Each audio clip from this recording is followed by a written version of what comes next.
Good morning everyone.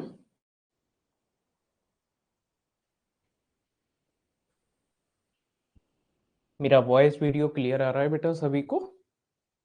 Madhavi, Muskan, Ruby, Swati, Jyoti, Hemant, Sakshi, good morning everyone. Neha, Arvind, Shivani, Durga, Sushma, Muskan, Vaishnavi, good morning everyone. Supriya, Swapnil, good morning everyone. Alka, Vivek, Subi, Nidhi, Priyanka, बढ़िया है बेटा सभी लोग। एक बात बताएं, वॉइस वीडियो क्लियर है अंकित? ठीक है बेटा। Tejveer, good morning. Bhim, good morning. Jatin, good morning बेटा। रक्षिता, दुर्गा, योगिता, विवेक। चलिएगा, तो सिलेबस चेंज हो गया है। बहुत सारे लोग कल से जो मैसेज करने में लगे हुए हैं, नाइट से ही मैंने बोला था कि हम लोग इसको जो भी चेंज हुए हैं उसको समझेंगे एक बार, आखिर बदलाव क्या हुआ है, और उन सब चीजों पे हम लोग क्या करेंगे, जो है डिस्कशन करेंगे और सारी चीजें हम लोग देखेंगे। क्या मतलब जो है, आपको सिलेबस देख के क्या लग रहा है? पहले आपके रिव्यू ले लिए जाए और आपके डाउट क्या क्या हैं, जो मेजरली जो डाउट हो वो मुझे बता दीजिएगा कि आप सिलेबस को लेकर के आपके मन में प्रॉब्लम क्या आ रहा है।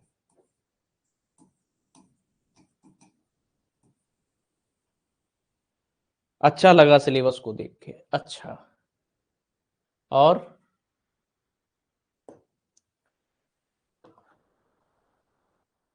मेंस में इकोनॉमी का वेटेज बढ़ गया है, ठीक है भैया। यूपीएससी की कॉपी करने की कोशिश की है, थोड़ा चेंज कर दिया सिलेबस, बाकी सिस्टमेटिक भी कर दिया है। इकोनॉमिक पॉलिटी का वेटेज इंक्रीज हो गया है, अब क्या करेंगे ऐसा लगा। अच्छा, प्री का फिर भी ठीक है, कुछ टॉपिक ऐड हो गए हैं मेंस में, ये कहना चाह रहे हो आप? अच्छा ठीक है, ओके, ठीक है बेटा। उद्यमिता ऐड हो गया, आंत्रप्रेन्योरशिप जो है उसको इन लोगों ने क्या कर दिया है, ऐड कर दिया है। ठीक है, मैनेजमेंट आ गया है, प्रशासन एवं प्रबंधन, एक टॉपिक हमारा वो ऐड हुआ है। चलें, तो पहले हम लोग प्री का सिलेबस देखते हैं कि प्री में है क्या एक्चुअल में, और फिर मेंस पे हम लोग क्या करते हैं, डिस्कशन करते हैं। फिर मुझे जो भी डाउट होंगे, ज्यादातर डाउट इस बीच में आपके क्या हो जाएंगे, क्लियर हो जाएंगे। अगर फिर भी कोई डाउट रह जाता है तो उनको हम लोग क्या करेंगे, डिस्कस कर लेंगे। उनको हम लोग क्या कर लेंगे, डिस्कस कर लेंगे। सबसे पहली बात अगर आप देखोगे, मेरा जो एनालिसिस कहता है, मैंने जितना थोड़ा बहुत समझा है सिलेबस को कि बदलाव क्या हुआ है, तो पहले तो हम उस चीज को देखते हैं। तो प्रीलिम्स के लेवल पर अगर बदलाव को बेटा देखा जाए, तो पहला उनने चेंज ये किया है कि यूनिट्स की जो नंबरिंग थी उस नंबरिंग को क्या कर दिया है, चेंज कर दिया। पहले प्रीलिम्स के सिलेबस में यूनिट 1 में मध्य प्रदेश का इतिहास, कल्चर, मतलब मध्य प्रदेश का हिस्ट्री, कल्चर, ये और स्कल्पचर वाला जो लिटरेचर वाला जो पोर्शन था वो टॉपिक हुआ करता था। और यूनिट 2 में हमें क्या देखने को मिल रहे हो, कहीं ना कहीं जो है वो इंडियन हिस्ट्री था। तो अब इनने क्या कर दिया है कि यूनिट की नंबरिंग क्या की है, सबसे मेजर काम जो सबसे पहला वो नंबरिंग चेंज कर दी है। सिलेबस ज्यादातर वही है, जो इंडियन हिस्ट्री पहले यूनिट 2 में हुआ करता था प्रीलिम्स के सिलेबस में, अब उसको यूनिट 1 के अंदर क्या कर दिया है, इंक्लूड कर दिया है।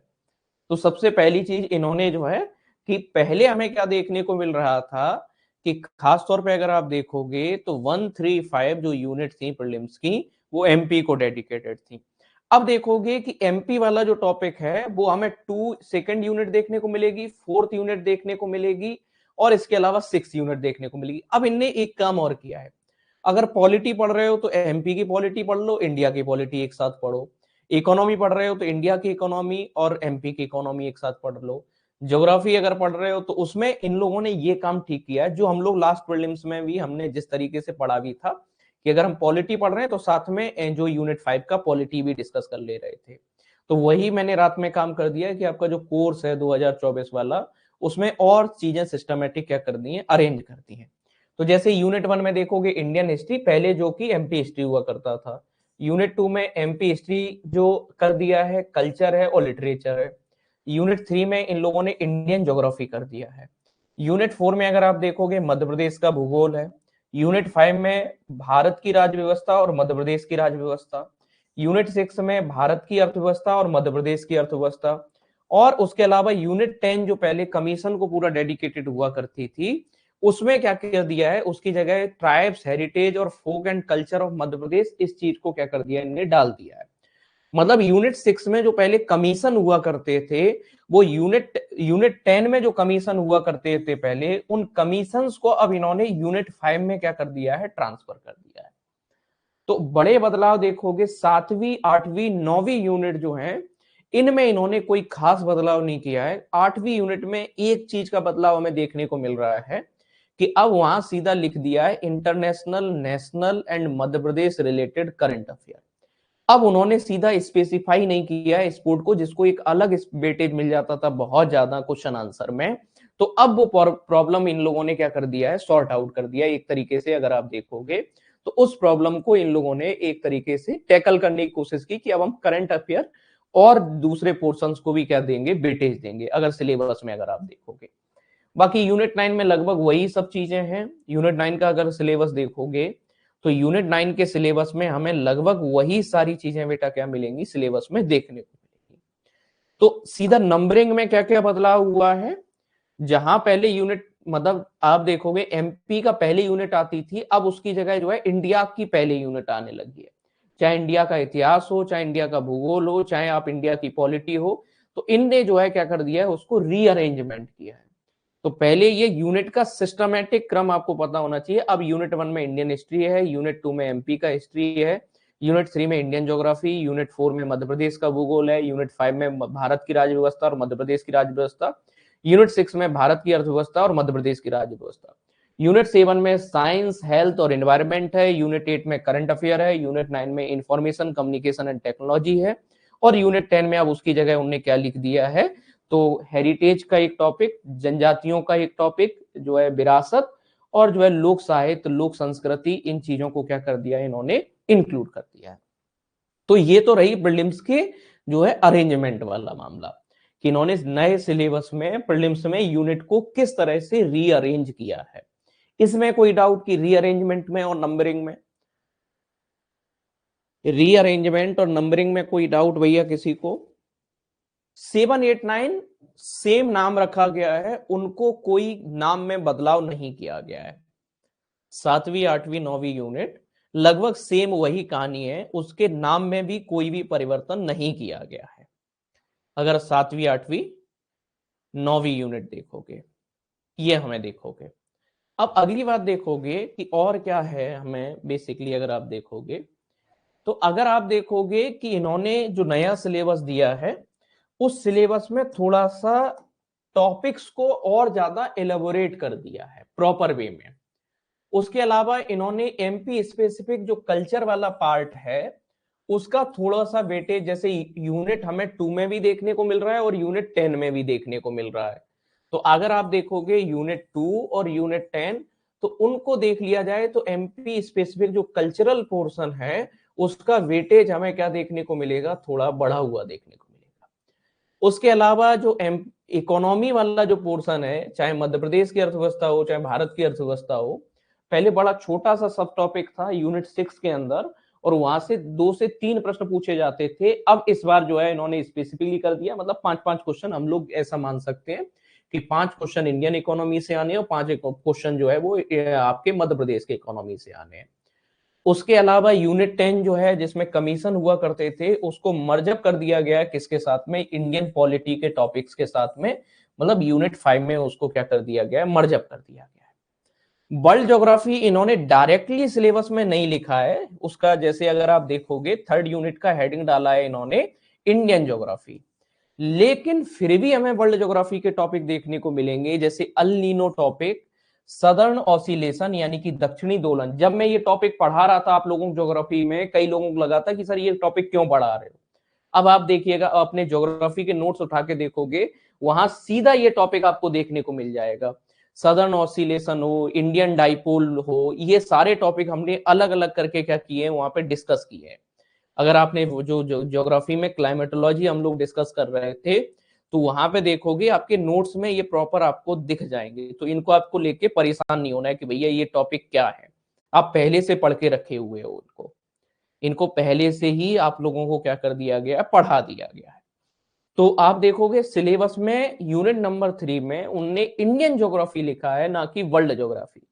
लेकिन फिर भी वर्ल्ड ज्योग्राफी के कुछ टॉपिक्स हैं, अल लीनो, ला लीनो, दक्षिणी दोलन, क्लाइमेट चेंज, ऐसे जो टॉपिक हैं उनको इन्होंने इसमें मेंशन किया हुआ है। क्लियर हुआ कि इसको इन्होंने जो है क्या किया हुआ है, मेंशन किया हुआ है। ये बात हमें क्या रख सकते हो, ध्यान रख सकते हो। तो बड़े बड़े बदलाव अगर प्रीलिम्स के सिलेबस में देखोगे, तो प्रीलिम्स के सिलेबस में एक तो यूनिट्स की नंबरिंग को रीअरेंज किया गया है, नंबरों में बदलाव किया गया है। दूसरा बात हमें क्या देखने को मिलेगा, टॉपिक्स को और ज्यादा प्रॉपर वे में या उनको एक्सप्लेन करके लिख दिया गया, छोटे छोटे सब टॉपिक्स को भी। एमपी स्पेसिफिक टॉपिक्स का, खास करके कल्चरल पोर्शन का वेटेज हमें पहले से ज्यादा देखने को मिल रहा है। उसके अलावा इकोनॉमी का थोड़ा सा वेटेज बढ़ा दिया है पहले के कंपैरिजन में। यूनिट 10 को अब मर्जअप कर दिया गया किसके साथ में, यूनिट 5 के साथ में, इंडियन पॉलिटी के साथ में। इंडियन ज्योग्राफी थर्ड यूनिट देखने को मिलेगी, लेकिन अब जो है वर्ल्ड ज्योग्राफी सीधा सा नहीं लिखा है, लेकिन फिर भी वर्ल्ड ज्योग्राफी के, विश्व भूगोल के टॉपिक दिए हुए हैं।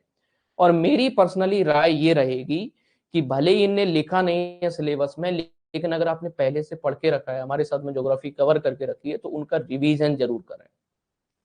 देखो क्या होता है, नया नया सिलेबस चेंज होता है, तो कई बार क्या होता है कि प्रॉपर फॉलो भी नहीं हो पाता है, कि सेम टू सेम वही सब कुछ दे दें।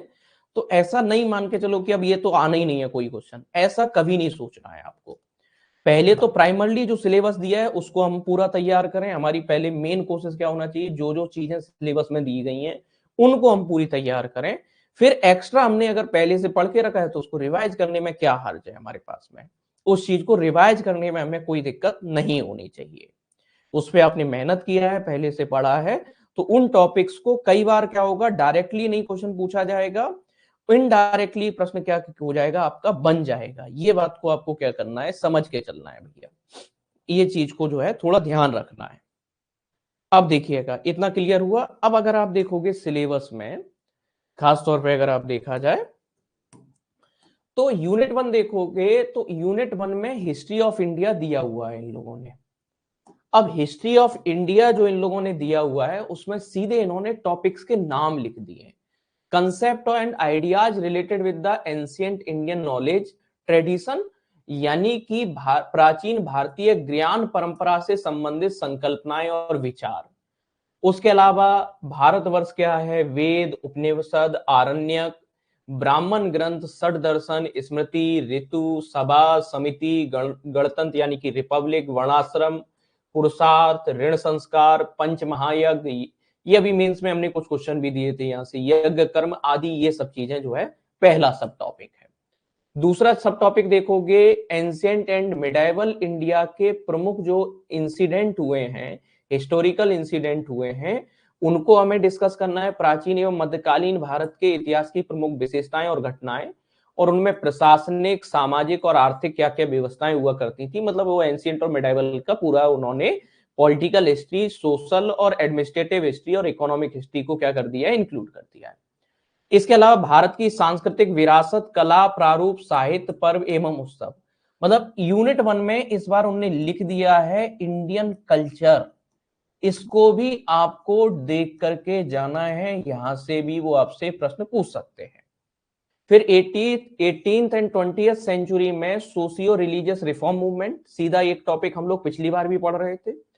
उसके अलावा स्वतंत्रता संघर्ष तथा भारतीय राष्ट्रीय आंदोलन, मतलब 1885 से लेकर के 1947, और स्वतंत्रता के पश्चात भारत का एकीकरण एवं पुनर्गठन, जो हम पॉलिटी के पार्ट 1 में पढ़ते हैं कहीं ना कहीं जो है, तो वहां वाला जो पोर्शन सीधा दिया हुआ है, पिछली बार भी ये टॉपिक था। इस बार यूनिट 1 में अगर कुछ नया हमें देखने को मिलेगा, तो यूनिट 1 में हमें नया जो देखने को मिलेगा वो India's cultural heritage, art form, literature, festival and events, ये यूनिट 1 में एक सब टॉपिक हमें नया देखने को मिल रहा है। पिछली बार सीधा सीधा लिखा नहीं हुआ था, लेकिन इस बार हमें इस चीज को भी क्या रखना है, ध्यान रखना है। तो अगर सिलेबस में अगर आप देखोगे यूनिट 1 में हमें कल्चरल वाला पार्ट जो इंडिया का है उसको भी थोड़ा सा देख के चलना है, ठीक है। यूनिट 1 की कहानी क्लियर है। कोई दिक्कत नहीं। तो इस कल्चरल पोर्शन को हमें थोड़ा सा क्या चलना है, देख के चल रहा है। दूसरा, यूनिट 2 में अगर आप देखोगे तो हमें मध्य प्रदेश का इतिहास, संस्कृति और साहित्य दिया हुआ है, यानी कि major events and major dynasties of Madhya Pradesh, यानी कि मध्य प्रदेश की प्रमुख घटनाएं और राजवंश, contribution in of Madhya Pradesh in freedom movement. ये दो टॉपिक आपके सीधा सीधा क्या बता रहे हैं, मध्य प्रदेश का इतिहास है। यूनिट 2 में जो सब टॉपिक पहला और दूसरा है वो सीधा सीधा एमपी हिस्ट्री को डेडिकेटेड है। फिर इसके बाद है मध्य प्रदेश में major art sculpture of Madhya Pradesh, major tribes and dialects of Madhya Pradesh, यानी कि मध्य प्रदेश की हमें क्या देखने को मिलेगा, जनजातियां और उनकी बोलियां। ये चौथे नंबर का अगर आप टॉपिक देखोगे, मध्य प्रदेश की प्रमुख जनजातियां एवं बोलियां। फिर मध्य प्रदेश के प्रमुख त्योहार, लोक संगीत, लोक कलाएं, लोक साहित्य, मध्य प्रदेश के प्रमुख साहित्यकार एवं उनकी कृतियां, मध्य प्रदेश के प्रमुख धार्मिक, सांस्कृतिक एवं पुरातात्विक पर्यटन स्थल, मतलब टूरिज्म वाला टॉपिक सीधा सा दे दिया है उन्होंने। फिर मध्य प्रदेश में हेरिटेज साइट्स और मध्य प्रदेश के प्रमुख ट्राइबल पर्सनालिटी, ये पहले भी दिया हुआ था। अब देखोगे कि इनको और ज्यादा स्पष्ट करके उन्होंने सीधा, पहले भी यूनिट 1 में ये टॉपिक्स हमें देखने को मिल रहे थे, पहले भी यूनिट 1 में ये टॉपिक्स हमारे सामने दिए हुए थे। चलिएगा, अब देखिएगा इसके बाद हमें क्या देखने को मिलेगा। हाँ, अपने सिलेबस में अपन ऐड ऑन करते थे, अब आयोग ने भी करना शुरू कर दिया है भैया, बिल्कुल। फिर है इंडियन ज्योग्राफी, यानी कि भारत का भूगोल। अब भारत के भूगोल में अगर टॉपिक्स देखोगे, mountains, hills, plateaus, rivers and lakes, ये ऑलरेडी हम लोग पढ़ चुके हैं। अगर आप यूनिट 3 के फोल्डर में जाओगे, प्रीलिम्स वाले बैच में, अपने कोर्स में, इसको हम पूरा का पूरा क्या कर चुके हैं, डिस्कस कर चुके हैं। उसके अलावा climate phenomena, El Nino, La Nina, southern oscillation, western disturbance और कंसीक्वेंसेस ऑफ क्लाइमेट चेंज, ये टॉपिक मैं ज्योग्राफी वाला जो कोर्स है उसमें पढ़ा चुका हूं। आपके प्रीलिम्स वाले में मैं इन वीडियोज को या इन लेक्चर्स को ऐड ऑन कर दूंगा। ये टॉपिक भी जिन लोगों ने ज्योग्राफी या मेंस वाला कोर्स लिया हुआ है, उनके ये टॉपिक ऑलरेडी हो चुके हैं। प्रीलिम्स वाले कोर्स में इनके मैं लेक्चर्स को ऐड ऑन कर दूंगा, वो आपको ठीक ठाक लेवल पे पढ़ने को मिल जाएंगे। इसके अलावा अगर आप देखोगे तो natural resources, forest, mineral and water resources, इस टॉपिक को अभी हमें कवर करना है। इस टॉपिक को अभी हम लोग जो है क्या करेंगे, कवर करेंगे। ठीक है, ये टॉपिक बाकी में एनवायरमेंट में भी पढ़ाने वाला था, तो चलो यहां पे भी इन्हें दे दिया, ये अपना काम हो गया। Major crops, food security, green revolution. Green revolution हम इकोनॉमी में पढ़ते थे, जब एग्रीकल्चर के नोट्स अगर इकोनॉमी के उठा के देखोगे, वहां हरित क्रांति सीधे सीधे टॉपिक कराए गए। पहली हरित क्रांति, दूसरी हरित क्रांति, नवीन हरित क्रांति, ये टॉपिक ऐसे जो है ये लिखा हुआ है। सेकंड ग्रीन रिवॉल्यूशन कैसे अलग था, ये सब हमने टॉपिक वहां पे किया हुआ है। Conventional and non conventional sources of energy, ये एमपी के कंटेक्स्ट में पढ़ते थे, अब इंडिया के कंटेक्स्ट में भी हम इनको क्या करेंगे, पढ़ेंगे। उसके अलावा भारत में जो प्राकृतिक आपदाएं या चक्रवात, इनकी क्या स्थिति है, इनको भी डिस्कस करना है अभी। और इसके अलावा ये सेंसस वाला टॉपिक दिया हुआ है, population growth, distribution and density वाला एक टॉपिक दिया हुआ है। मतलब इंडियन ज्योग्राफी में अब हमें जो यूनिट नंबर 3 है उसमें हमें क्या क्या काम करना है, तो हमें मेनली जो है एक नेचुरल रिसोर्सेज वाला टॉपिक हमें पढ़ना है। नेचुरल रिसोर्सेज के बाद एनर्जी वाला एक टॉपिक पढ़ना है, और एनर्जी के अलावा एक डिजास्टर मैनेजमेंट में छोटा सा एक सब टॉपिक इनने दे दिया है, उस टॉपिक को हमें यहाँ एड ऑन करना है। यूनिट नंबर 3 में अगर आप देखोगे ज्योग्राफी ऑफ इंडिया में इन छोटे छोटे टॉपिक्स को हमें क्या करना है, एड ऑन करना है। मध्य प्रदेश की ज्योग्राफी, इसको हम कर भी चुके हैं और इसके 2 टेस्ट हम लोग लगा भी चुके हैं। 100 क्वेश्चन के एफएलटी को सॉल्व कर चुके हैं, जिसमें मध्य प्रदेश के forest produce, river, hills and plateaus पहले भी टॉपिक था। मध्य प्रदेश की जलवायु, मध्य प्रदेश की ऋतुएं, मध्य प्रदेश का तापमान, मध्य प्रदेश में वर्षा, ये टॉपिक भी हम पढ़ चुके हैं। मध्य प्रदेश के नेचुरल रिसोर्सेज जैसे मृदाएं यानी कि मिट्टियां, मध्य प्रदेश में खनिज, ये टॉपिक को भी हम लोग कवर कर चुके हैं। मध्य प्रदेश की फसलें, मध्य प्रदेश में जल संसाधन, ये या सिंचाई परियोजनाएं, इसको भी कवर कर चुके हैं। मध्य प्रदेश में thermal power project, hydro power project, इसको भी, इंडस्ट्री टॉपिक को भी कर चुके हैं। मध्य प्रदेश की जनगणना यूनिट 4 हमारी पहले से पूरी की होके भी रखी है, और इसके हम 2 टेस्ट को भी क्या कर चुके हैं, सॉल्व कर चुके हैं। यूनिट 4 से बेटा आप लोग सहमत हो पा रहे हो? अभी हमने 2 टेस्ट लगा लिए हैं और यूनिट 4 में जो भी टॉपिक हैं आप अपने लेक्चर में जाके देखोगे वो सारे के सारे आपके कवर हो चुके हैं ऑलरेडी। अगर आप सिलेबस में जाओगे, यूनिट 4 में अगर आप जाओगे तो ये ऑलरेडी हम लोग कवर अप कर चुके हैं। यूनिट 3 पे हमें काम करना है। यूनिट 1 जो है वो ऑलरेडी अभी चल रही है। हरी सर जैसे आपको इंडियन हिस्ट्री पढ़ा रहे हैं, एंशिएंट मिडाइवल हो गया, कल्चर और उसमें करवा दिया जाएगा, कल्चर और उसमें ऐड ऑन करवा दिया जाएगा।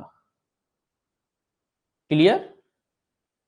नगरीकरण मतलब छोटा सा है, जनसांख्यिकी में ही एक टॉपिक है नगरीकरण। मध्य प्रदेश में सबसे ज्यादा नगरीय संख्या वाला जिला, मध्य प्रदेश में सबसे ज्यादा ग्रामीण संख्या वाला जिला, ये सब डिंडौरी, भोपाल, इंदौर, ये पढ़ाए थे आपको? अगर याद हो उसी टेबल में आपको लिखे मिलेंगे बेटा। ध्यान से देखना, सेंसस वाले टॉपिक में एक टेबल बनवाई हुई है अलग से। ग्रामीण जनसंख्या का प्रतिशत कहां है सबसे ज्यादा, शहरी जनसंख्या का प्रतिशत कहां है सबसे ज्यादा। क्लियर हुआ? चलो, अब अगला टॉपिक है 5th यूनिट। आप देखोगे भारत एवं मध्य प्रदेश की संवैधानिक व्यवस्था, यानी कि constitutional system of India and Madhya Pradesh. इसमें पहला टॉपिक है कॉन्स्टिट्यूएंट असेंबली यानी कि संविधान सभा। दूसरा टॉपिक है union executive, president and parliament. तीसरा टॉपिक है सर्वोच्च न्यायालय, सुप्रीम कोर्ट और जुडिशियल सिस्टम। संविधान संशोधन, नागरिकों के मौलिक अधिकार, कर्तव्य, डीपीएसपी दिया हुआ है। उसके अलावा कमीशन टॉपिक दिया हुआ है।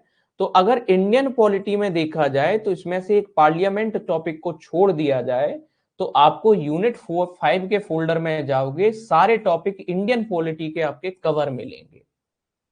अगर आप यूनिट 5 में भारत की राज व्यवस्था वाले अगर टॉपिक देखोगे, जो भी नए सिलेबस में दिए हैं वो सारे के सारे टॉपिक आपके कवर हैं, केवल एक टॉपिक पार्लियामेंट को छोड़कर, संसद को छोड़कर सारे के सारे 50 के आसपास लेक्चर में आपको देखने को मिल जाएंगे। सारे टॉपिक्स को हमने क्या करके रखा है, डिटेल में डिस्कस कर चुके हैं। मध्य प्रदेश की राज व्यवस्था, उसी में एमपी पॉलिटी नाम का एक फोल्डर बना है। राज्यपाल हमने पढ़ लिया है। उसके अलावा विधानसभा, उच्च न्यायालय हमने पढ़ लिया है। पंचायती राज व्यवस्था 1-2 घंटे का लेक्चर पढ़ा हुआ है मध्य प्रदेश में, ये हमने टॉपिक पढ़ लिया। अब मध्य प्रदेश में 2 चीजें इसमें कवर करना है। अभी नया जो कैबिनेट बना है उसको हमें डिस्कस करना है, और मध्य प्रदेश में सुशासन या जो गुड गवर्नेंस है, उस गुड गवर्नेंस को भी हमें क्या करना है, डिस्कस करना है। तो यूनिट नंबर 5 अगर आप देखोगे तो यूनिट 5 में जो हमको कवर करना है, एक तो नया जो अपडेट है मंत्रिमंडल, वो कोई खास ऐसा कुछ उसमें नहीं है, और मध्य प्रदेश में सुशासन यानी कि गुड गवर्नेंस, इस टॉपिक को हमें क्या करना है, इसमें देखना है। कमीशन कितने पढ़ने होंगे, कमीशन जो मेजर दिए गए हैं उन मेजर कमीशन को हम लोग पढ़ेंगे खास तौर पे। तो जितने पहले पढ़ रहे थे उतने ही लगभग हम पढ़ के चलेंगे, लेकिन अब थोड़ा सा अप्रोच हमारा जो है क्या हो जाएगा, बदल जाएगा पढ़ने का, क्योंकि पहले पूरे के पूरे 10 क्वेश्चन आने थे, इसलिए बहुत अंदर में डीप में जाके पढ़ना पड़ रहा था हर चीज को बिल्कुल। अब अप्रोच थोड़ा सा हमारा क्या होगा, बदलेगा कमीशन के मामले में। छठवां टॉपिक है भारत एवं मध्य प्रदेश की अर्थव्यवस्था। तो प्रश्न पूछा, पहला ही सब टॉपिक है भारतीय अर्थव्यवस्था में मध्य प्रदेश की वर्तमान स्थिति। मतलब सीधा सीधा जो इकोनॉमिक सर्वे आता है, उस इकोनॉमिक सर्वे से यहाँ ये वाला जो पहला पोर्शन है उससे हम लोग जो है कुछ आंकड़े देखेंगे, उससे हमारी ये पहला सब टॉपिक क्या हो जाएगा, क्लियर हो जाएगा। अभी फरवरी में आने वाला है। मध्य प्रदेश की जनसंख्या, मानवीय संसाधनों का विकास, शिक्षा, स्वास्थ्य, ये मध्य प्रदेश से रिलेटेड जो डेट हमारे सामने आंकड़े आते हैं, जैसे अलग अलग रिपोर्टें आती हैं, एसडीजी रिपोर्ट आती है, मध्य प्रदेश में जो है मल्टी डायमेंशनल पॉवर्टी इंडेक्स वाली रिपोर्ट आती है, उन चीजों को हमें क्या करना होगा, इसमें कवर करना होगा। मध्य प्रदेश में एमएमआर कितना है, मध्य प्रदेश में आईएमआर कितना है, सीएमआर कितना है, उन चीजों को। तो ये जो 2 टॉपिक दिए गए हैं, दूसरा और तीसरा सब टॉपिक, उस पे क्या होंगे, कवर होंगे।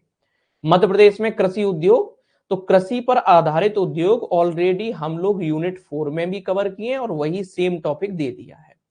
एमएसएमई एवं अधोसंरचना का विकास, तो एमएसएमई पॉलिसी कौन सी चल रही है और कौन कौन सी नई योजनाएं आ रही हैं, उनको हमें क्या देखना होगा। उसके अलावा एक जिला एक उत्पाद, 1 डिस्ट्रिक्ट 1 प्रोडक्ट, यूनिट 7 में हमने कवर किया था, फिर से एक बार इसको क्या कर देंगे हम लोग, रिवाइज कर देंगे। आत्मनिर्भर मध्य प्रदेश का प्लान क्या है, लगातार 2 साल के बजट में इसको लेकर के बात कही जा रही है, तो इस चीज को आपको देखना होगा। भारतीय अर्थव्यवस्था की नवीन प्रवृत्तियां, कृषि, उद्योग एवं सेवा क्षेत्र में क्या क्या नए बदलाव आ रहे हैं, वो ऑलरेडी हम मेंस में पढ़ते थे, उसको हम यहाँ पर थोड़ा सा क्या करेंगे, डिस्कस कर लेंगे। तो ये हमको क्या देखने को मिलेगा, यूनिट नंबर 6 में देखने को मिलेगा बेटा। क्लियर है यूनिट 6 का मामला। अब यूनिट 7 की तरफ यूनिट 6 में हमें रिजर्व बैंक देखने को मिलेगा, कमर्शियल बैंक, सेबी और बैंकिंग वित्तीय संस्थाएं, जो ऑलरेडी आप इकोनॉमी में पढ़ते रहे हो पहले से। विदेशी व्यापार नीतियां, G20, सार्क और एशियान, इनको हम लोग एक बार और डिस्कस कर लेंगे। बाकी मेंस जिसने भी पढ़ा होगा उनके नोट्स में ये चीजें आपको मिल जाएंगी। 7th यूनिट है साइंस, एनवायरमेंट एंड हेल्थ। तो साइंस के मेजर जो ब्रांचेज हैं उनका जो इनिशियल नॉलेज है उनका पता होना चाहिए। भारत के प्रमुख वैज्ञानिक संस्थान और उनकी उपलब्धियां, इनको हम टॉपिक पढ़ चुके हैं। उपग्रह, अंतरिक्ष प्रौद्योगिकी, ये टॉपिक भी हमने पढ़ा है। मानव शरीर संरचना, बेसिक बायोलॉजी हमें थोड़ी सी देखनी है। पोषण, आहार, पोषक तत्व एवं कुपोषण, ये पिछली बार भी हमारे यहाँ टॉपिक था। रोग में जैसे हमें देखने को मिलेंगे, खासतौर पे अगर आप देखोगे यूनिट नंबर 7 में, कि आनुवांशिक रोग, सिकल सेल एनीमिया, ये छोटे छोटे कुछ रोग हैं, उनको थोड़ा सा और अलग से हमें देखना होगा। स्वास्थ्य नीतियां, ये टॉपिक हमने पढ़ा है। सतत विकास और एसडीजी क्या है, तो हम 15 जो सतत विकास लक्ष्य हैं उनको हम लोग ऑलरेडी एक बार लिस्ट एक बार फिर से और अपलोड करवा दिया जाएगा, एक बार बता दिया जाएगा। प्रदूषण, प्राकृतिक आपदाएं और प्रबंधन, ये टॉपिक आपका यूनिट 3 के साथ में ओवरलैप करेगा, तो वहां पे भी पढ़ोगे चाहे यहाँ पे। पर्यावरण, पारिस्थितिकी और जैव विविधता, ये टॉपिक ऑलरेडी हम लोग कवर कर चुके हैं। इसके अलावा यूनिट 9 में देखोगे अंतरराष्ट्रीय, राष्ट्रीय, मध्य प्रदेश की समसामयिक घटनाएं, करंट अफेयर है पूरा, इंटरनेशनल, नेशनल और मध्य प्रदेश का। यूनिट नंबर 9 में आईसीटी है, उन्होंने सीधा लिख लिया, कंप्यूटर का बेसिक नॉलेज होना चाहिए आपको। सूचना, संचार और प्रौद्योगिकी और इलेक्ट्रॉनिकी पहले ही वाले टॉपिक हैं। Robotics, artificial intelligence, cyber security पहले ही वाले टॉपिक हैं। ई गवर्नेंस पहले ही का टॉपिक है। इंटरनेट और सोशल नेटवर्किंग साइट पहले ही का टॉपिक है।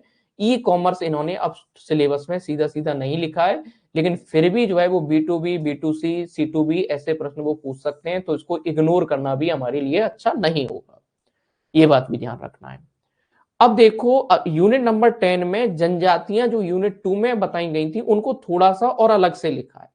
टॉपिक देखोगे, जनजातियां कौन कौन से क्षेत्रों में पाई जाती हैं, पहला सब टॉपिक कि मध्य प्रदेश की जनजातियों का भौगोलिक विस्तार। तो आप देखते हो कि कौन कौन से रीजन में हमें जनजातियां देखने को मिलती हैं, मध्य प्रदेश की कौन सी जनजाति किस क्षेत्र में रहती है, ये हमें थोड़ा सा अपने मन में रखना होगा। जनजातियों से संबंधित संवैधानिक प्रावधान क्या है, तो ट्राइब से रिलेटेड ये हम पॉलिटी में कवर कर लेंगे। तो चाहे पॉलिटी का मान लो चाहे यहाँ का मान लो, यूनिट जो शेड्यूल 5, शेड्यूल 6, वहां पर हम लोग इन चीजों को क्या करते हैं, देखते हैं। अनुसूची नंबर 5 और अनुसूची नंबर 6, जिन लोगों ने मीन्स में हिंदी मीडियम में पॉलिटी पढ़ाया था लास्ट टाइम, उसको हमने ये 2 टॉपिक अलग से जो है डिस्कस किए गए हैं वहां पे। मध्य प्रदेश की प्रमुख जनजातियां, फिर विशेष पिछड़ी हुई जनजातियां, नोमैडिक ट्राइब यानी कि घूमंतू जनजातियां, और जनजातियों के लिए योजनाएं। मध्य प्रदेश की जनजातियों की संस्कृति, परंपराएं, विशिष्ट कला, त्योहार, उत्सव, भाषा, बोली और साहित्य। मध्य प्रदेश की जनजातियों का भारत के स्वतंत्रता आंदोलन में योगदान, मेजर जो है ट्राइबल पर्सनालिटी, और उनसे प्रमुख संस्थान कौन से हैं मध्य प्रदेश में, ये हमें देखने को मिलेगा। तो मतलब यूनिट 10 में मेजर जो पार्ट हमें देखने को मिलेगा वो ट्राइब्स से रिलेटेड है। यूनिट 10 में मेजर पार्ट जो है वो ट्राइब्स यानी कि जनजातियों से संबंधित है, और लास्ट है लोक संस्कृति एवं लोक साहित्य। ये यूनिट 10 का हमें जो है लास्ट में हमें देखने को मिलेगा। तो अगर आप देखोगे यूनिट 2 और यूनिट 10 में कुछ चीजें जो है हमें क्या देखने को मिलेंगी, ओवरलैप करेंगी आपस में, तो उन चीजों से आपको जो है डरना नहीं है। उन चीजों से आपको क्या नहीं करना है, डरना नहीं है भैया। प्रीलिम्स के सिलेबस में आप किसी को कोई दिक्कत हो भैया? प्रीलिम्स का सिलेबस जो भी बताया आपको क्लियर है? प्रीलिम्स में किसी को भी किसी भी बेसिस पर डाउट हो?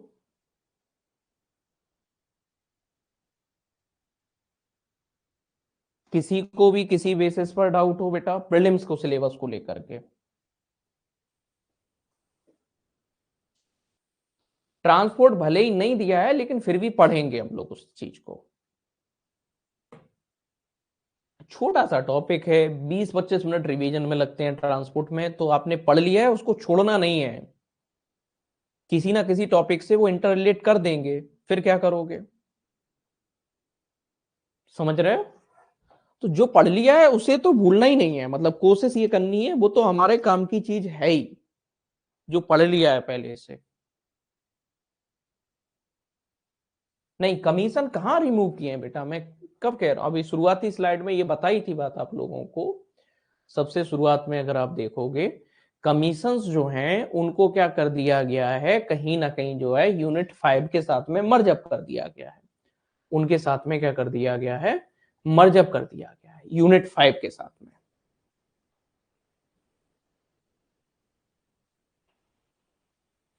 ठीक है,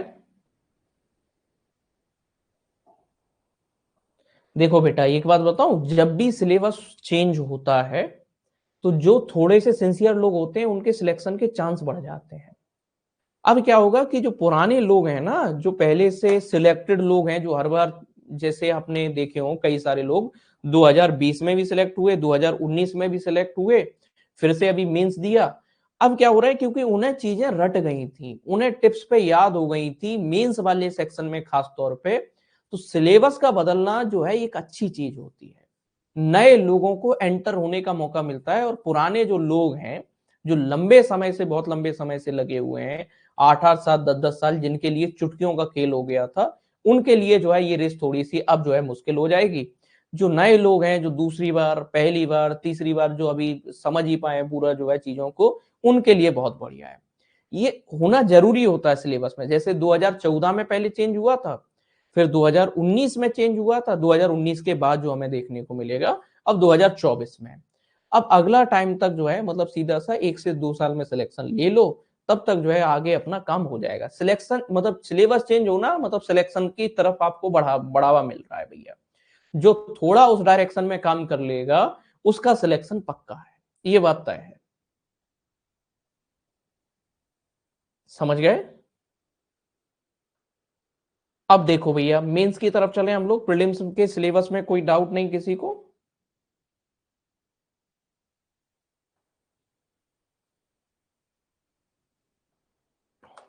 प्रीलिम्स का मामला फिनिश। प्रीलिम्स को लेकर के, कोर्स को लेकर के कोई डाउट हो, जो अपना कोर्स चल रहा है उसमें रात में ही हमने काम जो है शुरू कर दिया है। आपको अब जो भी फोल्डर ओपन करके देखोगे, आपको प्रॉपर नए सिलेबस के अकॉर्डिंग आपको फोल्डर मिलेंगे, उसके टॉपिक मिलेंगे, सब आपको वो हो गया है।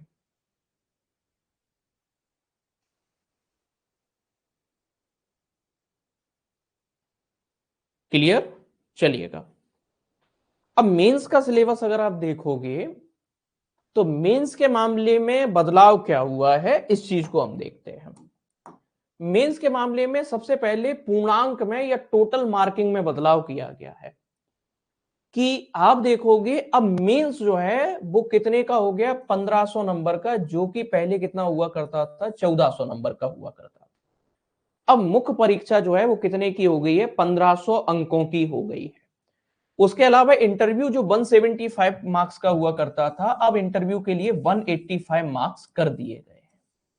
तो अब जो टोटल मार्क्स जो हमें देखने को मिलेगा वो 1575 हुआ करते थे पहले, अब जो है वो पूरा प्री प्लस मेंस का, सॉरी, मेंस प्लस इंटरव्यू का जो पूर्णांक है वो 1685 कर दिया गया है। मेंस अब आपका जो मेरिट बनेगा मेंस और इंटरव्यू के मार्क्स के बेसिस पर, अब वो 1685 नंबर 1685 नंबर पर बनेगा।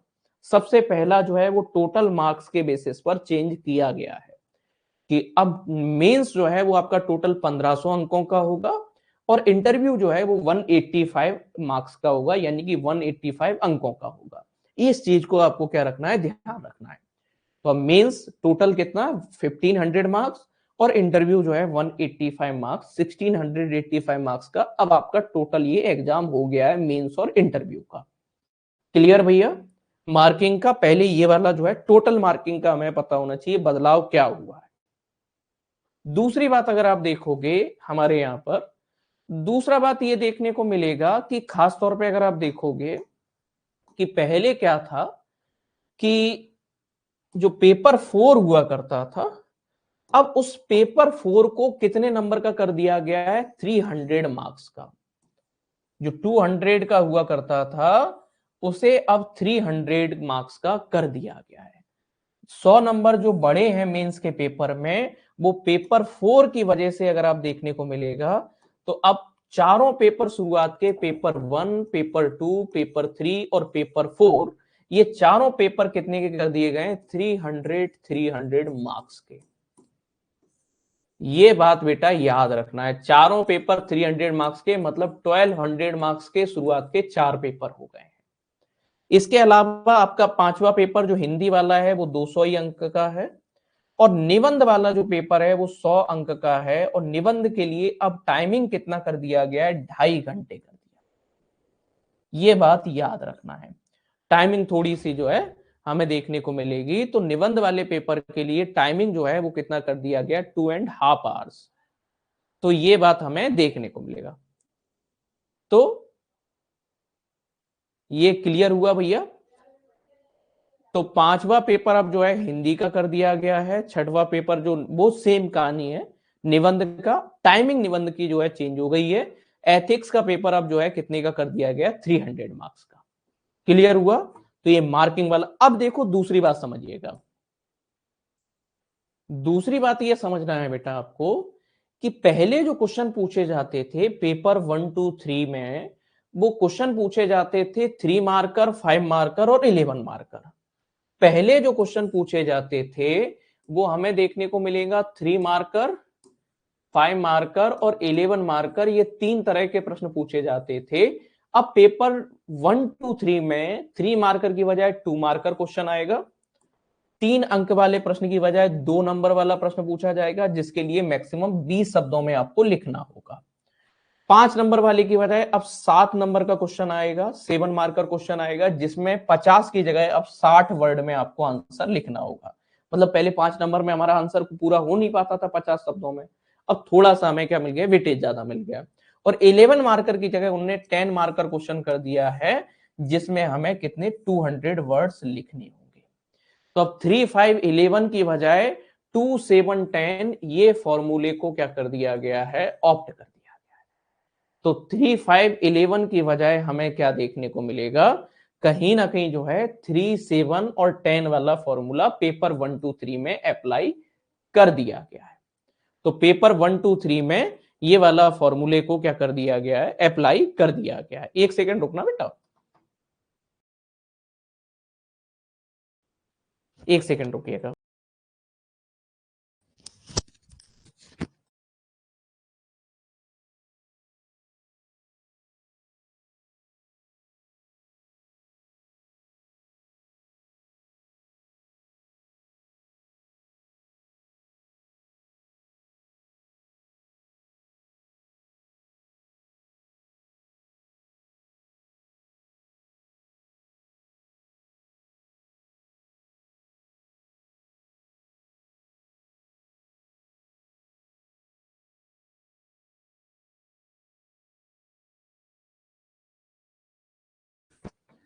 तो ये हमें देखने को मिला।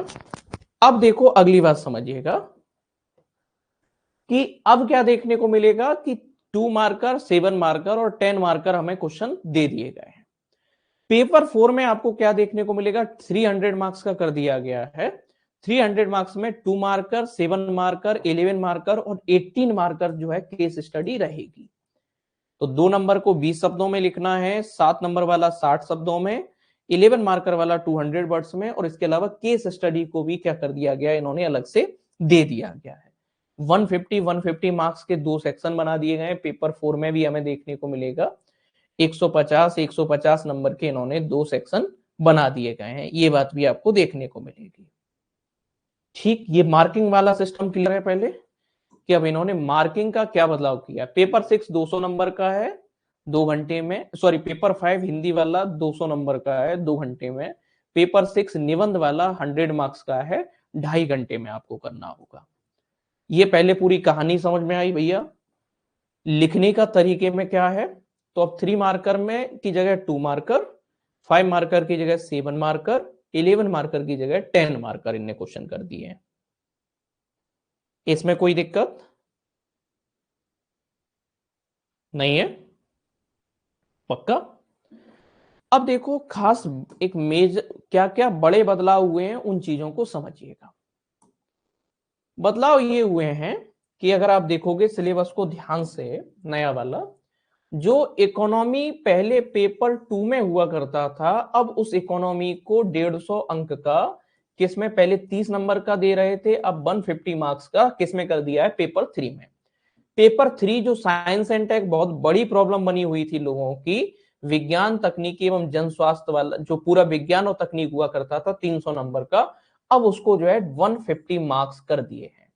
मतलब जैसे 2019 से पहले अगर आप देखोगे पेपर इकोनॉमी पेपर 3 में ही हुआ करता था, पहले भी इकोनॉमी 150 अंकों का ही हुआ करता था, पेपर 3 में हुआ करता था और साइंस हुआ करता था। सेम वही फॉर्मूले को ये फिर से वापस लेके आ गए हैं कि कहीं ना कहीं हमें क्या देखने को मिलेगा कि खास तौर पे इकोनॉमी जो है पेपर 3 में, और उसके अलावा जो है साइंस टेक्नोलॉजी और हेल्थ वाला जो पॉलिसी है, इनको भी इन्होंने पेपर 3 में कर दिया है, ये हमें देखने को मिलेगा। दूसरा बात अगर देखोगे पेपर 4 में इन्होंने एक नया सेक्शन जोड़ दिया है, और वो एंटरप्रेन्योरशिप, मैनेजमेंट, पर्सनालिटी डेवलपमेंट, ये नया एक सेक्शन यानी कि पार्ट बी को इन्होंने जो है जोड़ दिया है। इस वजह से पेपर 4 का वेटेज भी क्या हो गया है, इंक्रीज हो गया है। इस वजह से पेपर 4 का वेटेज भी क्या हो गया है, इंक्रीज हो गया है। ये चीज आपको क्या मिलेगी, देखने को मिलेगी। उसके अलावा पेपर 5 में हमें क्या देखने को मिलेगा, 200 मार्क्स का वही कहानी है। तो आप क्या देखोगे, सोशोलॉजी का इसके अलावा वेटेज और क्या कर दिया गया है, बढ़ा दिया गया पेपर 2 में, अलग से 150 मार्क्स का एक पूरा सोशोलॉजी का क्या दे दिया गया है, सेक्शन दे दिया गया है। ये मेजर हमें बड़े बदलाव क्या है देखने को मिलेंगे सिलेबस में। मतलब इकोनॉमी को पेपर 2 से पेपर 3 में जो है क्या कर दिया गया, शिफ्ट कर दिया गया है। उसके अलावा उसका वेटेज बढ़ा दिया गया है। सोशोलॉजी पेपर 2 में ही हुआ करता था, उसका वेटेज बढ़ा दिया गया है। उसके अलावा साइंस एंड टेक्नोलॉजी का वेटेज कम किया गया है। पेपर 4 में entrepreneurship, management and personality development, इस नाम से एक नया पार्ट 150 मार्क्स का जोड़ा गया है। ये बात हमें देखोगे। क्लियर हो गया, समझ गए बात को, कोई और दिक्कत इसमें? तो चेंज क्या क्या है वो चेंज पहले समझ लीजिएगा भैया, कि इकोनॉमी पेपर 3 में 150 मार्क्स, सोशोलॉजी पेपर 2 में वेटेज बढ़ा दिया, पेपर 4 में entrepreneurship, management and personality development, उसको क्या कर दिया है, ऐड ऑन कर दिया है। क्लियर हुआ, ये बात समझ में पाई? इसमें कोई डाउट नहीं किसी को भी? यहां तक का मामला क्लियर है? अब अगली बात समझिएगा। तो इस तरीके से 1500 अंकों का ये आपका मेंस हो गया। इस तरीके से बेटा अगर आप देखोगे 1500 मार्क्स का आपका मेंस हो गया, 185 का आपका इंटरव्यू। ये पूरी कहानी देखने को मिलेगी। बाकी मार्किंग में क्या बदलाव किया गया वो आपको पूरा बता दिया, सेम वही कहानी है 2, 7 और 10 का। और इसके अलावा जो है पेपर 4 के लिए 2, 7 और 11 वाला फॉर्मूला हमें देखने को मिलेगा, और केस स्टडी 18 नंबर की हमें देखने को मिलेगी।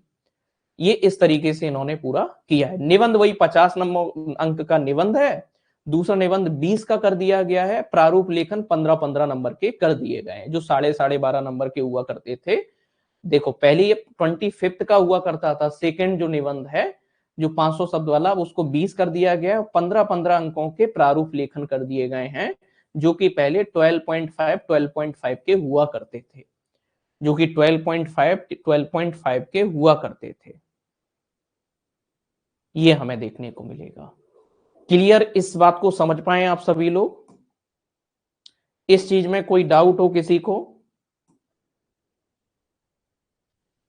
पक्का समझ पाए आप लोग भैया? अब देखिएगा मेंस में, जैसे अगर आप देखोगे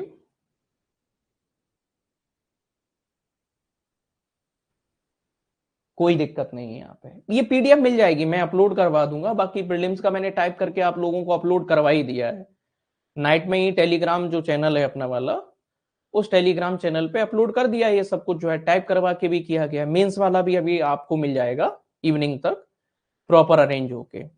बाकी ये जो चेंज मैंने बताए हैं वो भी चेंज आपको मैं उसका स्लाइड का भी अपलोड करवा दूंगा कि बदलाव क्या क्या हुआ है, तो उससे आपको सीधा सीधा एक आइडिया रहेगा। अब मेन चीज देखोगे कि मेंस का सिलेबस अगर आप देखा जाए जैसे मेंस के पेपर का सिलेबस अगर बेटा अगर आप देखोगे तो हमें क्या देखने को मिलेगा, जैसे मैं 1 मिनट बताता हूं, अब इसको थोड़ा सा हम लोग और एनालाइज कर लेते हैं।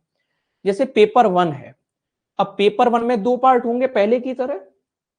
पेपर 1 में तो हमें क्या देखने को मिलेगा, 2 पार्ट, पार्ट ए में हिस्ट्री और पार्ट बी में ज्योग्राफी, और 5-5 यूनिट हैं दोनों में।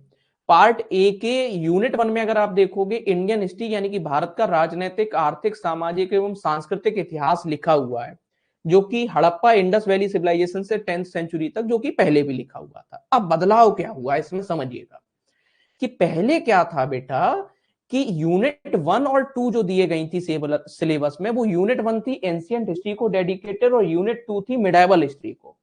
पुराने सिलेबस का अगर मेंस का देखोगे तो पुराने सिलेबस में यूनिट 1 थी एंशिएंट हिस्ट्री को और यूनिट 2 थी मिडाइवल हिस्ट्री को।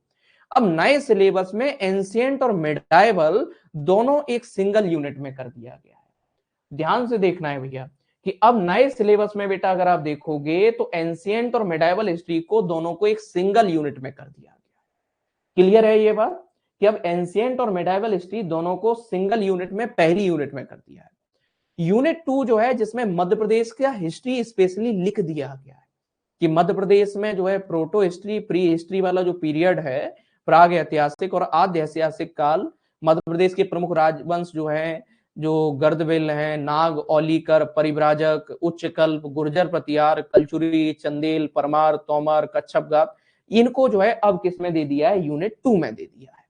यूनिट 3 में हमें देखने को मिलेगा मॉडर्न हिस्ट्री, आपको देखने को मिलेगा। और सबसे ज्यादा जिन लोगों ने मुझसे मॉडर्न हिस्ट्री पढ़ के रखा है, सबसे ज्यादा हमने फोकस इसी टॉपिक पे किया इन दोनों पे सिलेबस में। बहुत लंबे समय तक ड्रेन ऑफ वेल्थ या इकोनॉमिक पॉलिसी या कॉलोनियलिज्म पर हमने एक लंबा डिस्कशन किया है कि ब्रिटिश शासन का भारतीय अर्थव्यवस्था और समाज पर क्या प्रभाव हुआ, या ब्रिटिश उपनिवेश के प्रति भारतीयों की किसान के आंदोलन क्या हुए, जनजातियों के आंदोलन क्या हुए, ये पहला स्वतंत्रता संग्राम 1857 का, इनको हमने सबसे ज्यादा वेटेज हमने अपनी पढ़ाई के दौरान दिया था। उस समय भी कई सारे लोगों को लगा था कि सर इनको क्यों ज्यादा, क्योंकि बेटा यहां से प्रश्न हमेशा पूछे जाएंगे, ये बात पक्का है। तो जिन लोगों ने 3 साल पहले भी मुझसे पढ़ के रखा है मॉडर्न हिस्ट्री, उन नोट्स को उठा के देखोगे बेटा, ये सीधे सीधे आपको टॉपिक मिल जाएंगे। ये यूनिट 3 के पहला और दूसरा सब टॉपिक अगर आप देखोगे। तीसरा सब टॉपिक अगर आप देखोगे, मध्य प्रदेश में स्वतंत्रता आंदोलन। उसके अलावा यूनिट 4 जो है, ये हमें क्या देखने को मिलेगा, गणतंत्र के रूप में भारत का उदय, पहले भी टॉपिक था। राज्यों का पुनर्गठन, जो हम पॉलिटी में भी पढ़ते हैं। मध्य प्रदेश का गठन कैसे हुआ, ये एमपी हम सबसे शुरुआत यहीं से करते हैं हम लोग। और स्वतंत्रता के बाद क्या क्या घटनाएं हुई, ये इकाई 4 का पहला सब टॉपिक दे दिया है। दूसरा सब टॉपिक है भारतीय सांस्कृतिक विरासत, मध्य प्रदेश के संदर्भ में स्पेशली बताना है। एंशियंट से लेकर के मॉडर्न तक जो है, एक आर्ट एंड कल्चर का ब्रीफ आपके पास में व्यू होना चाहिए। उसके अलावा धरोहर स्थल मध्य प्रदेश में और पर्यटन वाला। 5वीं यूनिट में पहले जो हमें देखने को मिलेगा, जो खास तौर पे जो रियासतें, केवल एक यूनिट में अकेली रियासतें हुआ करती थी, अब रियासतों के अलावा जनजातीय नायक यानी कि ट्राइबल जो लीडर्स हैं, उनके स्ट्रगल को भी क्या कर दिया गया है, इंक्लूड कर दिया है, जिसमें नाम भी लिख दिए हैं। इनके बारे में आपको स्पेशली पढ़ना है, राजा शंकर शाह, रघुनाथ शाह, दुर्गावती, भीमाजी, खाजिया नायक, टंटिया भील, गंजन सिंह कुरकू, बादल भोई और पेमा फालिया। इनको आपको क्या करना है, अब स्पेशली पढ़ना है। तो मतलब थोड़ा सा मैं क्या देखोगे कि जो डायनेस्टीज को लेकर के पूरा एक 30 नंबर की यूनिट हुआ करती थी, अब उसको थोड़ा सा डाइल्यूट करके उसमें ट्राइबल पर्सनालिटीज को भी क्या कर दिया गया है, इंक्लूड कर दिया है। तो अब जो है हमें इसमें 2 चीजों को क्या करना होगा, एक साथ कवर अप करना होगा। पेपर 1 के सेक्शन बी में अगर आप देखोगे, भारत का भौतिक स्वरूप एवं जलवायु, तो प्राचीन भारत में भौगोलिक ज्ञान एक नया सब टॉपिक ये इंक्लूड किया गया सिलेबस में, कि एंशिएंट इंडिया में जो ज्योग्राफिकल नॉलेज था उसको थोड़ा सा इन्होंने नया वेटेज दे दिया है, तो इस टॉपिक को हमें देखना पड़ेगा। भारत के प्रमुख जो है ज्योग्राफिकल रीजन्स, जिसमें हिमालय, उत्तर भारत का विशाल मैदान, प्रायद्वीपीय पठार डिटेल में पढ़ चुके हैं, पहाड़ियां, पठार, नदियां, झीलें ये भी पढ़ चुके हैं, मिट्टी ये अभी हमें पढ़ना है, जलवायु हम देख चुके हैं, वर्षा, मानसून की उत्पत्ति, जेट स्ट्रीम ये क्या होता है, अल नीनो क्या है, ला लीना क्या है, दक्षिणी दोलन क्या है, पश्चिमी वेस्टर्न डिस्टर्बेंस क्या होता है, हिंद महासागर, इंडियन ओशियन डाइपोल क्या है, जलवायु परिवर्तन के परिणाम, ये हम चूंकि अभी पर्यावरण में टॉपिक में डिस्कस करते हैं, अब यहाँ पे डिस्कस कर लेंगे, कोई दिक्कत नहीं है। दूसरा है भारत में कृषि एवं जल संसाधन। तो कृषि की प्रमुख फसलें, मोटे अनाज, सिंचाई, ये इनने अब क्या कर दिया है, इकोनॉमी वाले कुछ टॉपिक्स को यहां डाल दिया। हरित क्रांति, दूसरी हरित क्रांति, सस्टेनेबल एग्रीकल्चर। अब देखोगे कि जैसे सस्टेनेबल एग्रीकल्चर टॉपिक यहां दे दिया है, और इकोनॉमी का सिलेबस अगर आप देखोगे पेपर 3 में, वहां NMSA करके एक टॉपिक दिया है, national mission on sustainable agriculture. वो दोनों टॉपिक ये क्या हो रहे हैं, ओवरलैप हो रहे हैं। वहां NMSA एक टॉपिक दिया हुआ है पेपर 3 में, अगर आप देखोगे सिलेबस में, इकोनॉमी के सिलेबस में, national mission on sustainable agriculture. और पेपर 1 में हमें जो एग्रीकल्चर वाला टॉपिक है, सतत कृषि के लिए रणनीतियां, कॉमन टॉपिक है, इसमें ज्यादा आपको परेशान नहीं होना है। जल संसाधन का संरक्षण, वाटर कंजर्वेशन, नदी जोड़ो परियोजना, ये सब जो है इन्होंने यूनिट 2 में दे दिया। यूनिट 3 में फॉरेस्ट, इनके जो है टाइप्स और इनका डिस्ट्रीब्यूशन, मिनरल्स, एनर्जी रिसोर्सेज, उसके अलावा जो है इंडस्ट्री और फूड प्रोसेसिंग इंडस्ट्री, ये पूरा का पूरा जो है यूनिट 3 है। डिजास्टर मैनेजमेंट और 2 यूनिट को क्या कर दिया, अब इन्होंने मिला दिया। पेपर 1 में यूनिट 4 और 5 जो हुआ करती थी, अब उसको एक सिंगल यूनिट में, यूनिट नंबर 4 में इन्होंने डाल दिया है। यूनिट जो 3 हुआ करती थी पेपर 1 में, उसको इन्होंने जो है यूनिट 5 कर दिया है, मध्य प्रदेश की ज्योग्राफी। तो थोड़ा सा ऊपर नीचे किया है, 2 यूनिट को मर्जअप किया है, कुछ इकोनॉमी के टॉपिक्स को यहां इंक्लूड किया गया है। ऐसा काम इन्होंने ज्योग्राफी के मामले में किया है। वर्ल्ड ज्योग्राफी के कुछ टॉपिक जो हुआ करते थे, उनको इन्होंने क्या कर दिया, हटा दिया है। जैसे जियोमॉर्फोलॉजी का जो यूनिट हुआ करता था, उसको इस बार उतना वेटेज नहीं दिया है इन लोगों ने। क्लियर हुआ भैया ये बात, पेपर 1 का सिलेबस, इसमें कोई डाउट किसी को नहीं है? अब पेपर 2 अगर देखोगे, संविधान, शासन व्यवस्था, राजनीतिक एवं प्रशासनिक संरचना, सेम यूनिट है। यूनिट 1 जैसी वहां हुआ करती थी पिछले वाले में, सेम वही है। यूनिट 2 में सेम वही कमीशन वगैरह, ये सब वही कहानी है, सेम वही टॉपिक है, लोकतंत्र की विशेषताएं। अब इसमें क्या किया है इन्होंने, ध्यान से समझना बेटा, पहले पॉलिटी मेंस में नहीं हुआ करता था। अब इन लोगों ने इस बार जो है, आयोग ने पूरा का पूरा MP पॉलिटी को लेकर के एक अलग से जो है टॉपिक बना दिए हैं। और कुछ टॉपिक जो है पुरानी वाली यूनिट है, जैसे आप देखोगे पॉलिटिकल थिंकर जो है, वो पूरी एक यूनिट थी हमारे यहाँ, अब उसको क्या कर दिया गया, मर्जअप कर दिया गया यूनिट 3 के साथ में। उसके अलावा आप देखोगे कि ये पहले जवाबदेही, अधिकार, प्रतिस्पर्धा, अनुसूचित जाति आयोग, ये पूरा पहले अलग से यूनिट हुआ करता था। अब इसके साथ में MP पॉलिटी को क्या कर दिया गया है, मर्जअप कर दिया गया है, अगर आप देखोगे। उसके अलावा जैसे यूनिट 5 में भी अलग से MP पॉलिटी दे दिया गया है। तो ये आपको देखने को मिलेगा कि पॉलिटी के सिलेबस में एक्चुअल में किया क्या है, जो पवेड की यूनिट हुआ करती थी, उसको पेपर 4 में ट्रांसफर कर दिया गया है उसके टॉपिक्स को। और हमें क्या देखने को मिलेगा, यहां MP पॉलिटी को एड ऑन कर दिया गया है। ये अगर आप देखोगे कि पहले जो पवेड की जो यूनिट हुआ करती थी हमारे पेपर 2 में, सीधे सीधे लोक प्रशासन की, अब उसके टॉपिक्स को इन लोगों ने क्या कर दिया है, पेपर 4 में उसके सब टॉपिक्स को ट्रांसफर कर दिया है, और यहां MP पॉलिटी के टॉपिक्स को एड ऑन कर दिया है। ये बात आपको समझना है। पेपर 2 का पार्ट भी देखोगे तो सीधा सीधा सोशोलॉजी का वेटेज बढ़ाया है।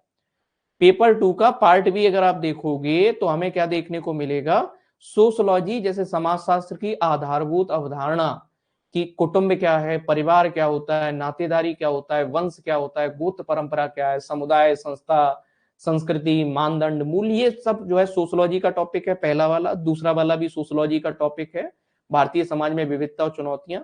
ग्रामीण और नगरीय समाजशास्त्र, ये भी सोशोलॉजी का पूरा टॉपिक है। औद्योगिकरण, वैश्वीकरण और सामाजिक विषय, ये बेसिकली इकोनॉमी का टॉपिक है, यूनिट नंबर 4।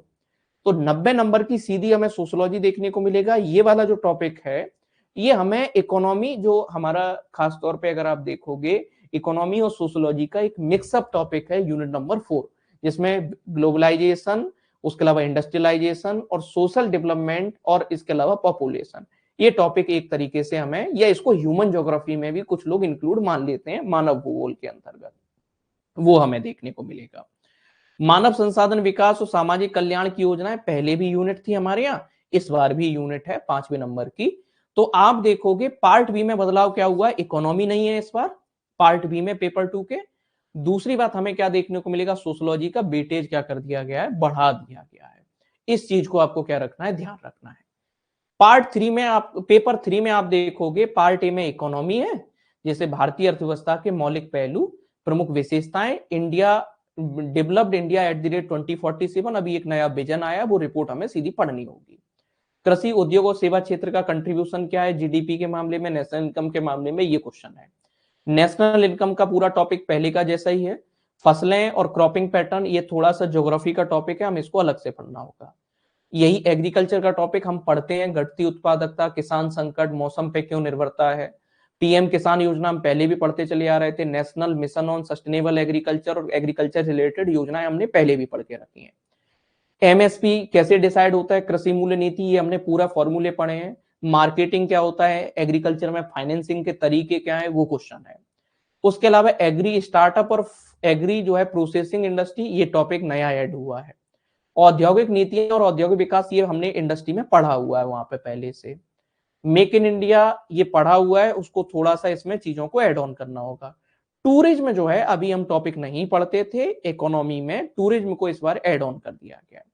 उसके अलावा स्टैंडर्डाइजेशन कैसे होता है गुड्स और सर्विसेज का, बेसिकली हमें अलग अलग छोटे छोटे इंस्टीट्यूशंस को इनको पढ़ना होगा कि ये काम कैसे करते हैं। हॉलमार्क क्या होता है, एग मार्क क्या होता है, फसाई कैसे काम करता है, इन चीजों को थोड़ा सा हमको क्या करना होगा, डिस्कस करना होगा। यूनिट 2 जो है, जिसमें टैक्सेशन है और पॉलिसी रिलेटेड मैटर है, जिसमें राजकोषीय टैक्सेशन और जो है deficit management, monetary policy, financial inclusion, cash transaction का अनौपचारिक अर्थव्यवस्था पे क्या प्रभाव पड़ता है, फूड सिक्योरिटी, पीडीएस, गरीबी, बेरोजगारी, क्षेत्रीय संतुलन पहले भी पढ़ के रखा है, विदेशी व्यापार पढ़ के रखा है। तो ये सब चीजें पहले वाली ही हैं। अगर आप देखोगे कुछ चीजें, एक दो टॉपिक नए ऐड हुए हैं, वो हमें देखने को मिलेगा। इसके अलावा मध्य प्रदेश की अर्थव्यवस्था का अवलोकन, एमपी की इकोनॉमी, अब इन लोगों ने इसको थोड़ा सा अच्छा बना दिया है। पहले क्या था कि कुछ ऐसे टॉपिक दिए थे एमपी की इकोनॉमी में जो उतना सेंस नहीं था, वो बेसिकली ज्योग्राफी के टॉपिक थे। अब इन्हें ठीक कर दिया कि मध्य प्रदेश का जीएसडीपी, पर कैपिटा इनकम, आत्मनिर्भर मध्य प्रदेश की प्रमुख फसलें, फसल पैटर्न, फूड सिक्योरिटी, मध्य प्रदेश में पीडीएस, भंडारण, उसके अलावा पशुधन, डेयरी, मत्स्य पालन, वही टॉपिक जो हम पढ़ते हैं उनको थोड़ा सा हमें क्वेश्चन आंसर के फॉर्मेट में और देख लेना होगा, ये हमें देखने को मिलेगा। सामाजिक और आर्थिक विकास मध्य प्रदेश में कैसा है, इंफ्रास्ट्रक्चर की क्या स्थिति है, वो देखोगे आप, तो वहां से सीधे सीधे क्या करेंगे। अब एक नया जो इन लोगों ने पेपर 3 में एक नया टॉपिक ऐड किया है, उसमें सांख्यिकी, स्टैटिस्टिक्स, डेटा जो एनालिसिस एक टॉपिक, और जो है प्रोबेबिलिटी। जो हमें पूरी एक मैथ की यूनिट मिलती थी, उसमें ही इन्होंने जो है कुछ नई चीजों को जो है ऐड ऑन किया है, जो पहले नहीं हुआ करती थी।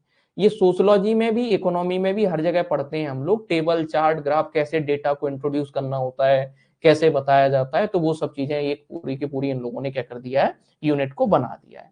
पार्ट बी में साइंस है, साइंस में सिंपल साइंस है, उसके अलावा जो है बायोटेक्नोलॉजी जो हमने पढ़ के रखी हुई है पूरी तरीके से, जिन लोगों ने पहले पढ़ा। एक नया टॉपिक जोड़ा गया है, इथनोबायोलॉजी का जो है एप्लीकेशन। उसके अलावा प्राचीन जो वैज्ञानिक हैं, भारतीय वैज्ञानिक, आर्यभट्ट, ब्राह्मेर, ब्रह्मगुप्त, भास्कर, ये जो है कुछ नए टॉपिक जोड़े गए हैं। पेटेंट वाले मुद्दे हमने पढ़ लिए हैं, आईपीआर वाले। कंप्यूटर टेक्नोलॉजी में इन लोगों ने क्या कर दिया, मैथ को एड ऑन कर दिया। जो मैथ की पूरी यूनिट हुआ करती थी, अब उसको क्या कर दिया है, इन लोगों ने कंप्यूटर टेक्नोलॉजी के साथ में जोड़ दिया है। ये बात आप देखोगे। आयुष वाली पहले की तरह यूनिट है हमें। उसके अलावा स्वास्थ्य कार्यक्रम की यूनिट हमें देखने को मिलेगी, और जो है इन्वायरमेंट और इकोलॉजी वाली यूनिट, यूनिट नंबर 5 जो है पेपर 3 में देखने को मिलेगी। तो यूनिट 9 हमने कवर किया, उससे ये वाले टॉपिक आपके कवर हो गए हैं जिन लोगों ने हिंदी मीडियम में। तो मैंने इसी यूनिट को सबसे पहले हम लोगों ने शुरू किया था, तो इस पे अपना कोई इंपैक्ट नहीं पड़ा है भैया, उसकी टेंशन नहीं लेना है आपको। तो इन्वायरमेंट, इकोलॉजी का वेटेज पहले के कंपेरिजन बढ़ा ही है, कम नहीं हुआ है, ये बात अगर आप देखोगे। अब पेपर 4 में अगर आप देखोगे, तो पेपर 4 में इन्होंने, जब मैंने शुरू किया था इंडियन फिलॉसफी पढ़ाना, यहाँ षड दर्शन को मैंने शुरुआत में कुछ लोग कह रहे थे सर ये तो टॉपिक है ही नहीं है सिलेबस में, ये क्यों पढ़ा रहे हो, वो हमने वहां पे उनको क्या किया था, डिस्कस किया था। अगर आपको याद हो, रिकॉर्डेड लेक्चर भी आपको देखने को मिल जाएंगे। बाकी नया इसमें कुछ अगर ऐड हुआ है, जो फिलोसफर में भरथरी ऐड हुए हैं, नए नए जो टॉपिक, रविदास एक नए ऐड हो गए हैं, देवी अहिल्याबाई, देखो भरतरी को ऐड किया गया इस बार सिलेबस में, फिलोसफर में संत रविदास को। संत रविदास के अलावा अगर आप देखोगे, देवी अहिल्याबाई को क्या किया गया है, एड ऑन किया गया है। और देवी अहिल्याबाई के अलावा राजा राममोहन राय की जो फिलोसफी है, जो मॉडर्न हिस्ट्री में पढ़ते थे, अब उसको यहाँ पे भी पेपर 4 में आपको डिस्कस करना होगा। बस नया टॉपिक जो ऐड किया गया, राष्ट्र की अवधारणा, शक्ति एवं घटक। ये इंटरव्यू में भी बहुत बार यहां से क्वेश्चन पूछा गया है कि राष्ट्र क्या होता है, राज्य क्या होता है, देश क्या होता है, इसमें मूलभूत अंतर क्या होते हैं। ये पिछले अगर 2019 से पहले इंटरव्यू में ऐसे प्रश्न खूब पूछे जाते थे कि ये होते क्या है। अब देखोगे पेपर 2 में हुआ करता था नेशनल सिक्योरिटी, अब उसको पेपर 4 में इंक्लूड कर दिया है। उसके अलावा राष्ट्रीय सुरक्षा संचालन, आर्म्ड फोर्सेस, ये टॉपिक को जो है अब किसमें शामिल है, पेपर 4 में हमें देखने को मिलेगा। इस बार इंटरव्यू में भगवत गीता से बहुत सारे लोगों से प्रश्न पूछे गए हैं। कई सारे लोगों से जो मेरी बात हुई है, जो सिलेक्टेड भी हैं, इस बार जो मेहरा जी का बोर्ड था, खासतौर पे इस बार के इंटरव्यू पैनल में मेहरा जी के बोर्ड ने खासतौर पे गीता पे बहुत प्रश्न पूछे हैं, रामायण पे, रामचरितमानस पे बहुत प्रश्न पूछे हैं। और खास मेहरा जी के बोर्ड ने इस मामले में, क्योंकि फिलॉसफी उनका मेहरा जी का खास इंटरेस्टिंग सब्जेक्ट है, तो उनके बोर्ड ने इस बार के इंटरव्यू पैनल में ऐसे प्रश्न खूब पूछे हैं। अगर आप देखोगे तो ये हमें देखने को मिलेगा। इसके अलावा पहले का वही एटीट्यूड टॉपिक है, उसके अलावा अभिक्षमता, जो मतलब बेसिक जो क्वालिटीज हैं वही, वो आपका सिविल सर्विस के लिए एप्टीट्यूड होना, इमोशनल इंटेलिजेंस, व्यक्तिगत भिन्नताएं, वो टॉपिक है। नया टॉपिक जो एड ऑन हुआ है वो मनोविकार और मनोचिकित्सा। दो टॉपिक आप देखोगे कि आपको पेपर 4 में क्या चेंज देखने को मिलेगा। एक तो राष्ट्रीय सुरक्षा, राष्ट्र की अवधारणा, ये एड ऑन हुआ है, कुछ फिलोसफर ऐड हुए हैं। इसके अलावा अगर आपको देखोगे ये मनोविकार और मनोचिकित्सा वाला एक नया टॉपिक क्या किया गया है, ऐड ऑन किया गया है। लोक प्रशासन में कुछ चीजें जो पेपर 2 में हुआ करती थी वो यहाँ पे भी आई हैं, बाकी वही पुराना सिलेबस है। ये आप देखोगे भ्रष्टाचार वाली भी यूनिट सेम टू सेम है, विसिल ब्लोअर वगैरह ये सब हम पढ़ते थे, वही सेम कहानी हमें देखने को मिलेगी। लोकपाल, लोकायुक्त जो हम पढ़ते थे वही सेम कहानी हमें देखने को मिलेगी। नया जो पार्ट बी इंक्लूड किया गया पेपर 4 में, वो उद्यमता, प्रबंधन, व्यक्तित्व विकास और केस स्टडी, इनको क्या किया गया है, शामिल किया गया। तो ये आप ग्रेजुएशन में नया सिलेबस भी ऐड हुआ था फाउंडेशन कोर्सेज में, वहां से इन लोगों ने सीधा उठा के पेपर 4 में क्या कर दिया गया है, उसको डाल दिया गया। पेपर 5 में वही सेम कहानी है पहले जैसी, कुछ मार्किंग को अब इनने बिल्कुल क्लियर कर दिया है कि ये कितने अंक का आएगा, रस वाला टॉपिक कितने का आएगा, सोटा चौपाई ये सब, लघु उत्तरीय प्रश्न क्या होंगे, ट्रांसलेशन कितने क्वेश्चन का है, कितने नंबर का आएगा, तो 40 नंबर का ट्रांसलेशन होगा। संधि समास 20 नंबर के आएंगे, मुहावरे कहावतें इनमें 10-10 नंबर का मिला के। उसके अलावा व्याकरण 20 नंबर का आएगा टोटल, पल्लवन 5 नंबर का आएगा, प्रमुख बोलियां 12 नंबर की आएंगी और अपठित गद्यांश 18 नंबर का आएगा। अब इनने ये अच्छी बात की है कि सिलेबस में हर एक टॉपिक का बता दिया है, ये इतने नंबर का आना है। पेपर 6 में जो बदलाव किया गया है, पेपर 6 में पहला निबंध 50 अंकों का ही है, 1000 शब्दों वाला। दूसरा निबंध जो है 500 शब्दों वाला 20 नंबर का है। प्रारूप लेखन और रिपोर्ट जो है ये 15-15 नंबर की कर दिए गए। इस तरीके से कहानी बेटा आपको जो है ये वाली जो है पूरी देखने को मिलेगी। अब बताओ इसमें कोई भी दिक्कत हो किसी को? सिलेबस एक बार आपको पढ़ना है अच्छे से, आज मैं आपको अपलोड भी करवा दूंगा और उसमें अब आपको कोई दिक्कत नहीं होना चाहिए। हम लोग जो मेंस का कोर्स कर रहे हैं, ये प्री और मेंस का लॉन्च हुआ है, वो अपडेटेड सिलेबस पे होगा। हम लोग उसमें अपडेटेड सिलेबस के बेसिस पर ही उसी तरीके से अरेंज होंगी सब चीजें। ठीक है भैया, प्रीलिम्स में जो भी पढ़ रहे हैं हम सब अपडेटेड सिलेबस पे कवर करेंगे, सब कुछ जो है। तो उन चीजों को हम लोग क्या करेंगे, कवर अप करेंगे। हाँ बेटा, जो भी लॉन्च हुआ है, मतलब मेंस का इसी वजह से पूरा लॉन्च किया गया है और हम लोग मतलब आज से ही हम लोगों ने उस पर काम करना शुरू कर दिया है। मेरी जो ऑफलाइन में क्लासेस चल रही हैं, इकोनॉमी के लेक्चर्स, वहां से आपको लाइव लेक्चर्स मिलेंगे, जो भी इंग्लिश मीडियम या हिंदी मीडियम का लिया हुआ है। उसमें कुछ नए लेक्चर्स मेरे स्टार्ट होंगे, वो भी ऑफलाइन वाली क्लास से ही लाइव रहेंगे। बाकी कुछ लेक्चर्स जो है मेरे अलावा और भी एजुकेटर लेंगे, जैसे हरी सर हैं, विकास सर का आज से हिस्ट्री का शुरू हो रहा है शाम को 4 बजे से। हरी सर हिंदी मीडियम में पढ़ा ही रहे हैं। इसके अलावा 2 एजुकेटर और आएंगे, उसके बारे में आपको बता दिया जाएगा। इकोनॉमी प्री के लिए पढ़ाएंगे। फ्रेश स्टार्ट करें तो नॉर्मल इस सिलेबस को कवर करने में कितना टाइम लगेगा? 6 महीने के आसपास लगेंगे इस सिलेबस को पूरे को कवर करने में। अगर जो बिल्कुल शुरुआत से स्टार्ट कर रहा है, सर पुराने स्टूडेंट जिन्होंने प्री मेंस का पुराना कोर्स लिया है वो भी नया कोर्स, हाँ पुराना लिया है मतलब यहाँ पे लिया तो वो नए के अकॉर्डिंग होगा, उसकी टेंशन मत लो। सुपर 75 में अपडेट कर दिया है और अपडेट हो रहा है, मतलब उसकी टेंशन, रात में ही अपडेट कर दी गई है बहुत सारी चीजें।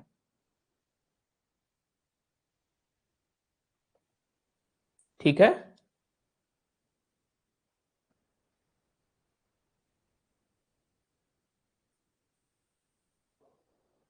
पेपर पार्ट 4B किसी और पीसीएस में भी पूछते हैं, अभी तो नहीं पूछ रहे हैं ऐसा। वो टॉपिक पेपर 2 में है बहुत सारे राज्यों में, और पेपर 3 में।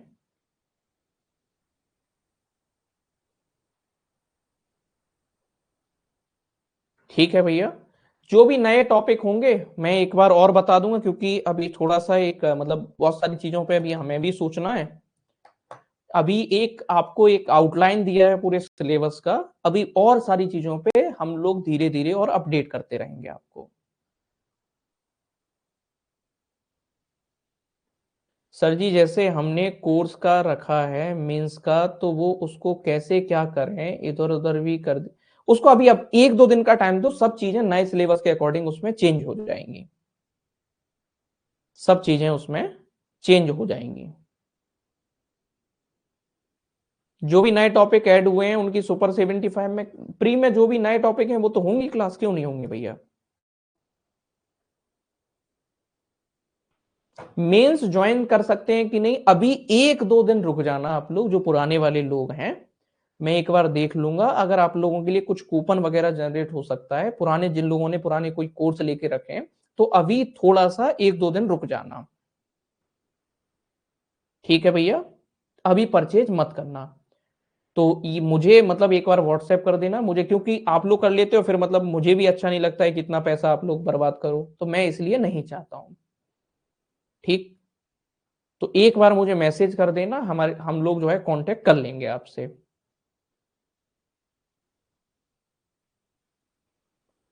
वर्ल्ड मैपिंग करो बेटा, क्वेश्चन पूछा जा सकता है, एक बार करने में क्या हर्ज है, ज्यादा लेक्चर तो कुछ ऐसे है नहीं है। हाँ इंग्लिश मीडियम के लिए कोड दे दिया है बेटा मैंने।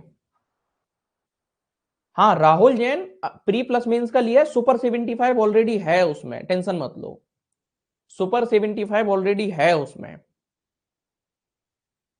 जिन लोगों ने प्री प्लस मेंस का लिया है उनको प्रीलिम्स के लिए मेंस के लिए कहीं कुछ नहीं जाना है, भटकना नहीं है, कोई टेस्ट सीरीज नहीं लेनी है, कुछ नहीं लेना, सब कुछ उसी में चल रहा है। ठीक है,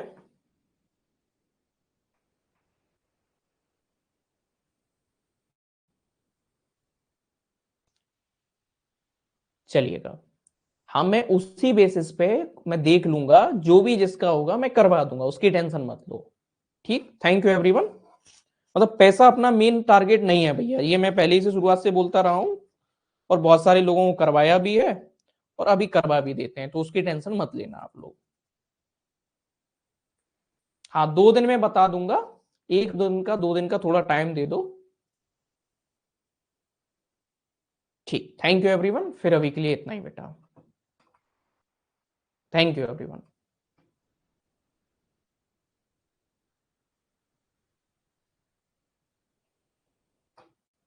मेरा सेशन मतलब एक है अभी, ऑलरेडी मैं लेट हो गया हूँ इस सेशन के चक्कर में, तो हम लोग आगे डिस्कस कर लेंगे। Thank you everyone.